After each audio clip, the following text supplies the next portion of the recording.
Hi, today we are going to be reading chapter 14, and I've been really looking forward to this chapter because it just so happened that earlier today, God called me to a waterfall. There's actually a number of waterfalls where I'm living, and I haven't been there in a while, and so I went there and God moved, and it was wonderful. And then after the fact, it had occurred to me, and I thought, oh my goodness, like how cool that would be if the next chapter was the one where she was at the waterfall. But let's go ahead and get started. Chapter 14 is called The Place of Anointing. As it happened, the next thing which the shepherd had planned was very beautiful indeed. Not long after this conversation, the path finished its winding way through the valley and led them to the foot of the mountains, on the other side to a place where they rose up like a wall, far higher and steeper than the precipice of injury. However, when Much Afraid and her two companions reached this place, they found the shepherd waiting for them beside a little hut, and lo, just where the cliffs were steepest and highest, was an overhead cable, suspended between that spot and the summit far above. On this cable hung chairs in which two could sit side by side and be swung right up to the top without any effort on their part at all. It is true that at first the very sight of these frail-looking aerial chairs swinging along so high above the ground made Much Afraid feel giddy and panicky. She felt she could never voluntarily place herself on one of those and be swung up that frightful-looking precipice, with only a little footrest and nothing to prevent her from casting herself over of the chair if the urge should come upon her. However, that passed almost at once, for the shepherd smiled at her and said, "Come, Much Afraid, we will seat ourselves in the first two chairs, and sorrow and suffering will follow in the next. All you have to do is to trust yourself to the chair and be carried in perfect safety up to the place to which I wish to take you, without any struggling or striving on your part." Much Afraid stepped into one of the seats, and the shepherd sat beside her, while the two companions occupied the next pair.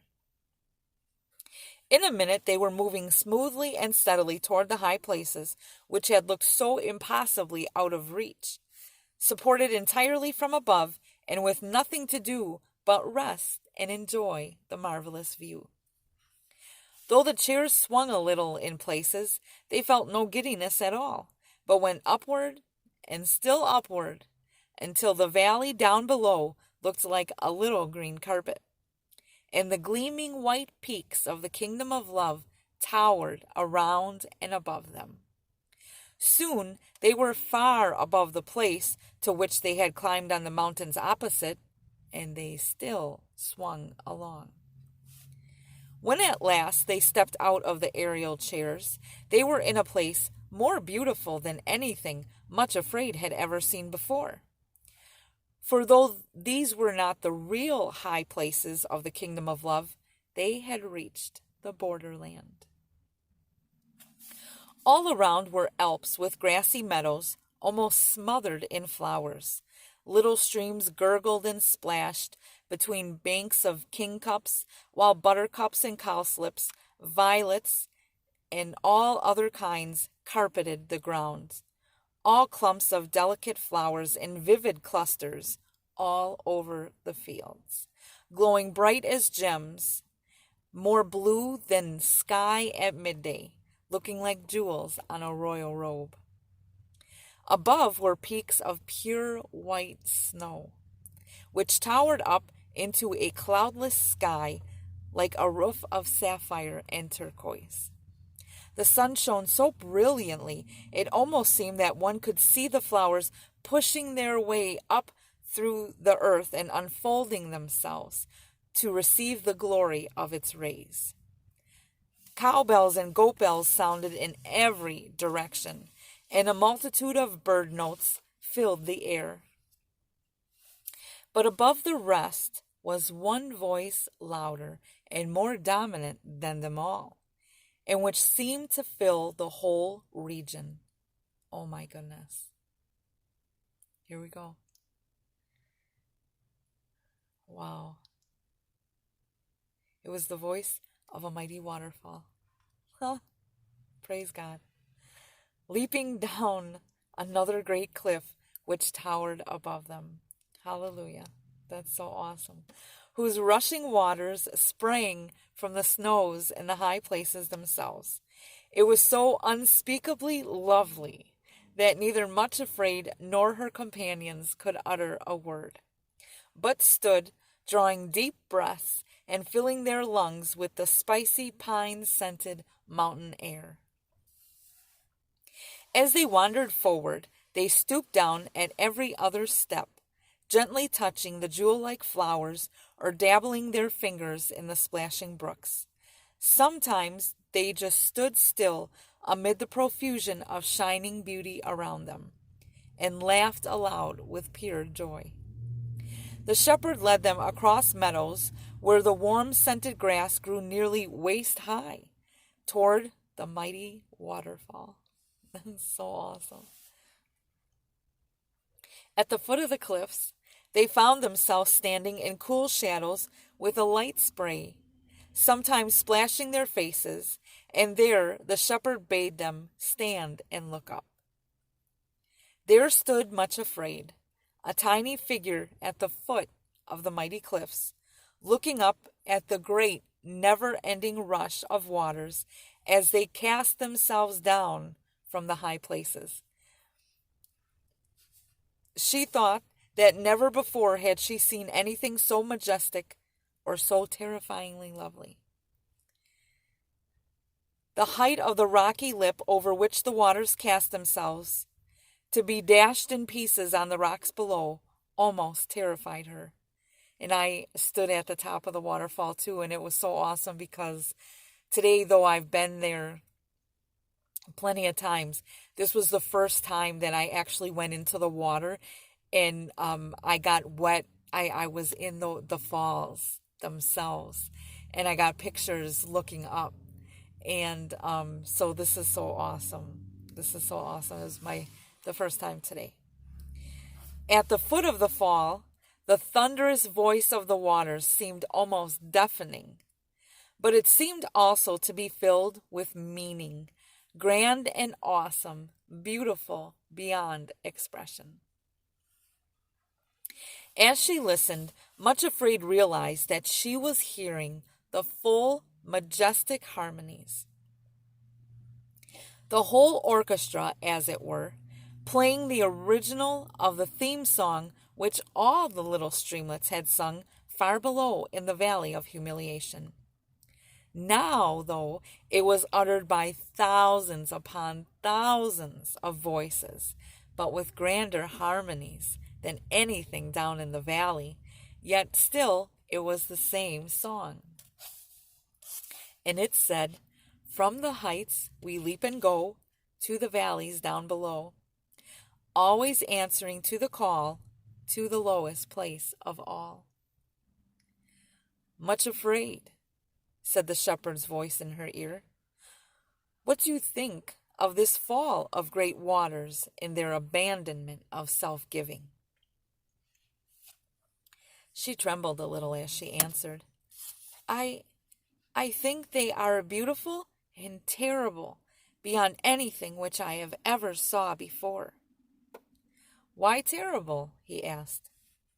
"It is the leap which they have to make, the awful height from which they must cast themselves down to the depths beneath, there to be broken on the rocks. I can hardly bear to watch it." "Look closer," he said again. "Let your eye follow just one part of the water from the moment when it leaps over the edge until it reaches the bottom." Much Afraid did so, and then almost gasped with wonder. Once over the edge, the waters were like winged things, alive with joy, so utterly abandoned to the ecstasy of giving themselves that she could almost have supposed she was looking at a host of angels floating down on rainbow wings, singing with rapture as they went.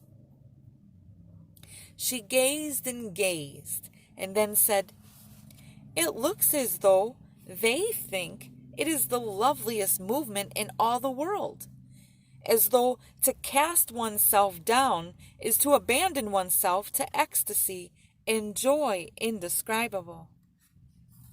"Yes," answered the shepherd in a voice vibrant with joy and thanksgiving. "I am glad you have noticed that, Much Afraid. These are the falls of love, flowing from the high places in the kingdom above. You will meet them again. Tell me, does the joy of the waters seem to end when they break on the rocks below?" Again, Much Afraid looked where he pointed and noticed that the lower the water fell, the lighter it seemed to grow, as though it really were lighting down on wings. On reaching the rocks below, all the waters flowed together in a glorious host, forming an exuberant, rushing torrent, which swirled triumphantly around over the rocks. Laughing and shouting at the top of their voices, they hurried still lower and lower down through the meadows to the next precipice and the next glorious crisis of their self-giving. From there, they would again cast themselves down to the valleys far below, far from suffering from the rocks. It seemed as though every obstacle in the bed of torrent was looked upon as another object to be overcome, another lovely opportunity to find a way over or around it. Everywhere was the sound of water, laughing, exulting, shouting in jubilation. "At first sight, perhaps the leap does look terrible," said the shepherd, "but as you can see, the water itself finds no terror in it. No moment of hesitation or shrinking, only joy unspeakable and full of glory. Because it is the movement natural to it. Self-giving is its life. It only has one desire, to go down and give of itself with no reserve or holding back of any kind. You can see that as it obeys that glorious urge, the obstacles which look so terrifying are perfectly harmless, and indeed only add to the joy and glory of the movement." When he had said this, he led them back to the sunny fields, and gently told them that for the next few days they were to just rest themselves there in preparation for the last part of the journey. On hearing these words, the last part of the journey, Much Afraid felt almost as though she would sink to the ground with happiness. Moreover, the shepherd himself remained there with them for the whole time. Not for a single hour was he apart from them, but walked and talked with them. He taught them many things about the kingdom of love to which they were going, and it was as though grace flowed from his lips, and sweet ointments and spices were diffused wherever he went. How thankfully Much Afraid would have stayed there for the rest of her life. She would have cared no more about reaching the high places had it not been that she still walked on crooked feet, still had a twisted mouth, still had a fearing heart. It was not, however, that the sun always shone, even there on that borderland of the high places. There were days of mist when all the gleaming peaks were completely covered by a curtain of cloud, so that if one had never seen them, it would have been impossible to be sure that they ever really existed at all, and that they were quite close at hand, towering high above the mist and clouds into the clear blue sky above. Every now and then, however, there would be a rent in the veil of the mist, and then as though a frame opened up a window, it would appear for a gleam of a moment through the opening as if to say, "Be of good courage, we are all here." even though you cannot see us. Then the mist would swirl together again, and the window in heaven would close. On one such occasion, the shepherd said to Much Afraid, "When you continue your journey, there may be much mist and cloud. Perhaps it may even seem as though everything you have seen right here on this part of the high places was just a dream or the work of your own imagination. But you have seen reality. And the mist, which seems to swallow it all up, that is the illusion. Believe steadfastly in what you have seen, even if the way up to the high places appears to be obscured and you are led to doubt whether you are following the right path. Remember the promise. Thine ears shall hear a word behind thee saying, This is the way, walk ye in it, when you turn to the right hand and when you turn to the left. Always go forward along the path of obedience as far as you know it until I intervene. Even if it seems to be leading you where you fear I could never mean you to go. Remember, Much Afraid. Remember what you have seen before the mist blotted it out. Never doubt the high places are there, towering up above you, and be quite sure that whatever happens, I mean to bring you there exactly as I promised. As he finished speaking, another rent appeared in the curtain of mist, and one of the peaks of the high places, framed in blue sky, shone down on them. Before the curtain closed again, Much Afraid stooped down and picked up a few of the flowers growing near her foot, as a reminder of what she had seen. For, she said to herself, these actually grew on the lower slopes of the high places, and are in earnest that though the peaks may again become invisible, they are there all the time. On the last day they stayed there, the shepherd did a very wonderful thing. He took Much Afraid apart by herself and carried her right up to the summit of one of the high places, in the very kingdom of love. He took her to a high peak, dazzling white, uplifted like a great throne with numberless other peaks grouped around it. Up there on the mountain top, he was transfigured before her, and she knew him then to be what she had kind of sensed all along. He was the King of Love himself, the king of the whole realm of love.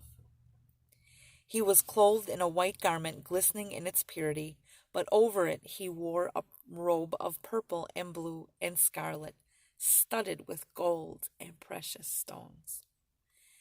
On his head he wore the crown royal, but as Much Afraid bowed herself and knelt at his feet to worship, the face that looked down upon her was that of the shepherd whom she had loved and followed. From the very low places up to these heights, his eyes were still full of gentleness and tenderness, but also strength, power, and authority. Putting out his hand, without a word, he lifted her up and led her to a place where on the topmost pinnacle of all they could look right out on the whole realm around about them. Standing there beside him and so happy to be scarcely conscious of herself at all, Much Afraid looked out over the kingdom of love. Far, far below were the valleys and the plains, the great sea and the desert. She even thought she could recognize the valley of humiliation itself, where she had lived for so long and had first learned to know the shepherd. But that seemed so long ago.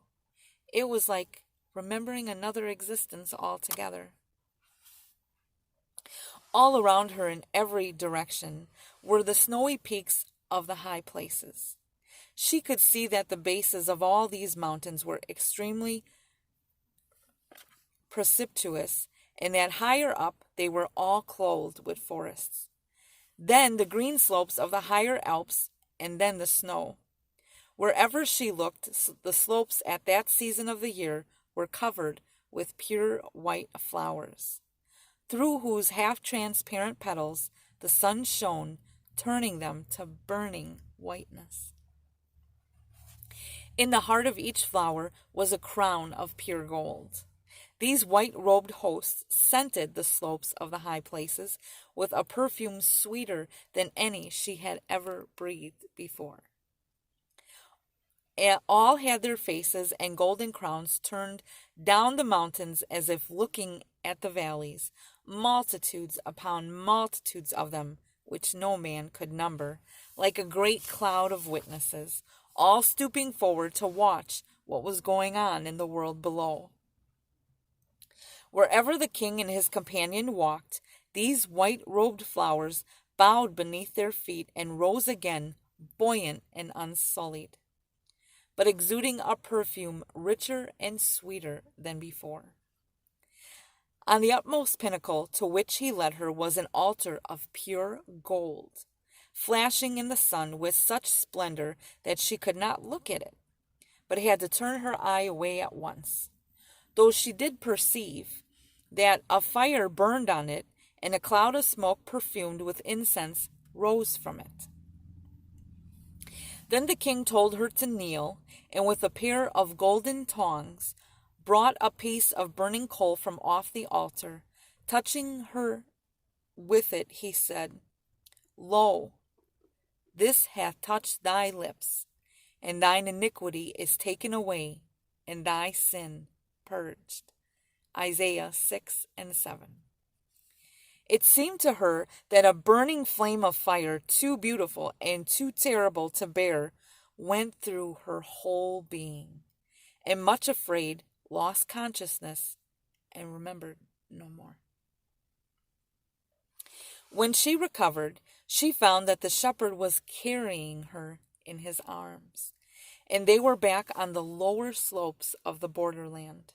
The royal robes and the crown were gone, but something of the expression on his face remained, the look of utmost authority and power. Above them towered the peaks, while everything below was shrouded in cloud and mist.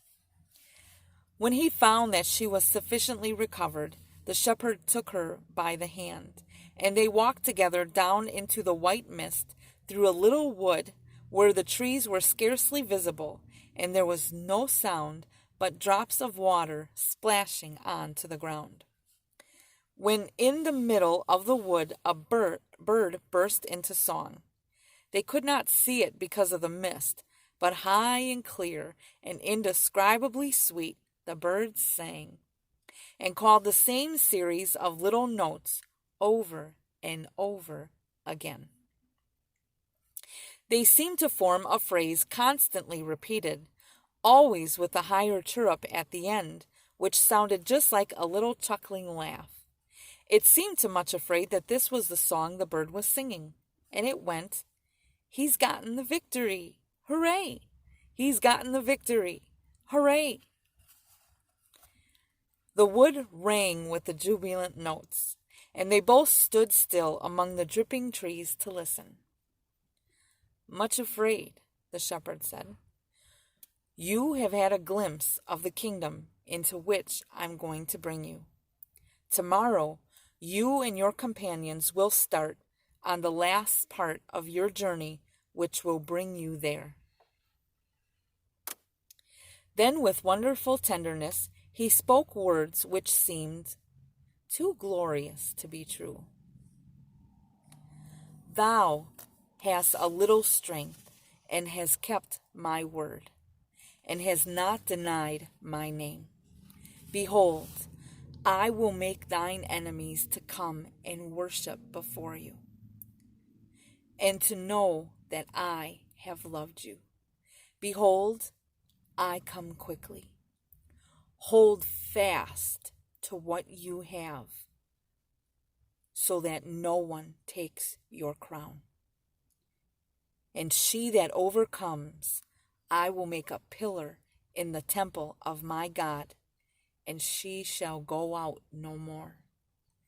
And I will write upon her the name of my God, and I will write upon her my new name. Revelation 3:8-12.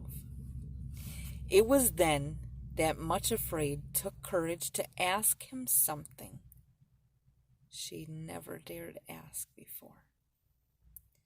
With her hand held in his, she said, "My Lord, may I ask one thing? Is the time at last soon coming when you will fulfill the promise you gave me?" He said very gently, but with great joy, "Yes, the time is not long now. Dare to begin to be happy.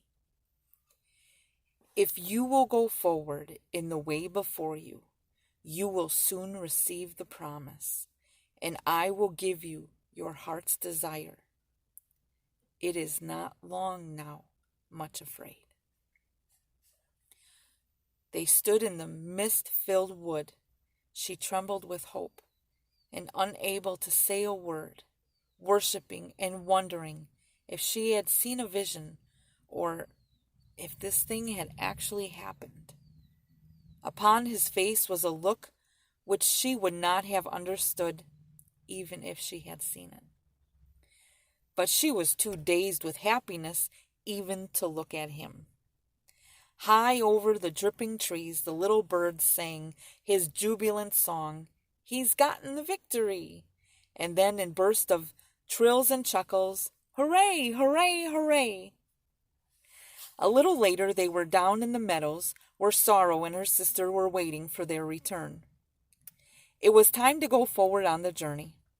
But after the shepherd had blessed them and was turning to go his way again, Suffering and Sorrow knelt before him and asked him softly, "Lord, what place is this that we have been resting and refreshing ourselves during these past few days?" He looked at them and answered very quietly, "This is the place to which I bring my beloved, that they may be anointed in readiness for their burial." Much Afraid did not hear these words, for she was walking a little ahead, repeating over and over again, "He said, dare to be happy.